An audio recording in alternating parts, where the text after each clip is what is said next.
Agora eu vou ensinar vocês a conseguir o selinho do seu signo. Então, vamos lá. Você vai em perfil, gerenciador e digita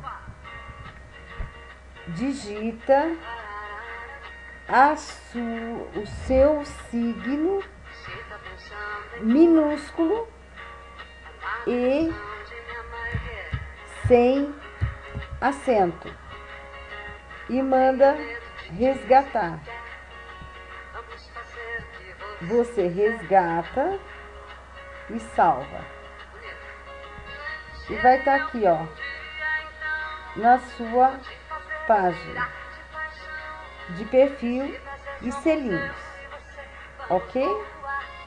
Obrigado, até uma próxima aula. Beijão!